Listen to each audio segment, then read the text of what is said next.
mandray anjara ny apotora amin'ny conférence mikasika amin'ny fampandrosoana ny fizahantany ity satria acteur izy manome formation an'ireo anao ty resaky fizahantany ity satria misy hatramin'ny fampianarana hatrany amin'ny licence en tourisme hôtellerie sady andan'izany koa acteur ihany koa satria manana tour opérateur d'application zany hoe sady formateur zany no opérateur ihany koa dia mitondra ny traikifany ihany koa zany momba nyty fampikobokoboana misetra fizahantany.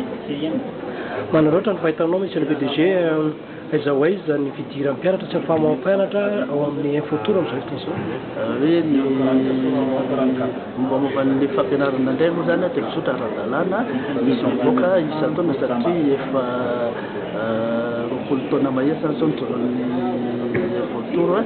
isan-taona zany dia misy mpianatra eo amin'ny 570 eo zany no mivoaka tao amin'ny infotour.